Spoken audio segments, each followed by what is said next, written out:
Ano ba to yung pang wall natin? Pang kisame. Tapos yung pang wall. Meron pa laman yun? Ha? Hindi kabubukas pa lang o hindi pa nabuksan? Hindi pa.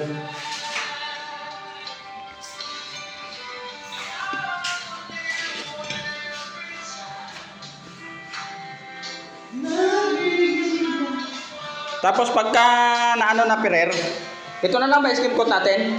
Okay. Bibili na pala ako. Pagka naano na pirer, pagka ano na siya, na lagay mo na yung mga siroho, natapos na yan. I-diretso grout nyo na muna ito ang gamitin yung skin coat na. Okay. Ha?